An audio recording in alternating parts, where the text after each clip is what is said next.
In this video, we'll see how to change the store currency in Shopify so your prices display correctly for your target market.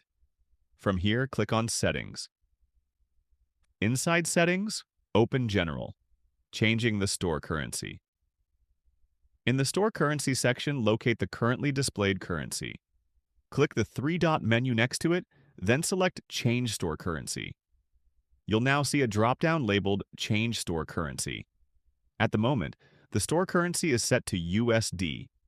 From the drop-down, select your preferred currency. Make sure to check the box that says, I understand the risk of changing the store currency. For now, we'll select Other. After saving, click on the Shopify logo in the upper left corner to return to the admin dashboard. Now, click on Online Store.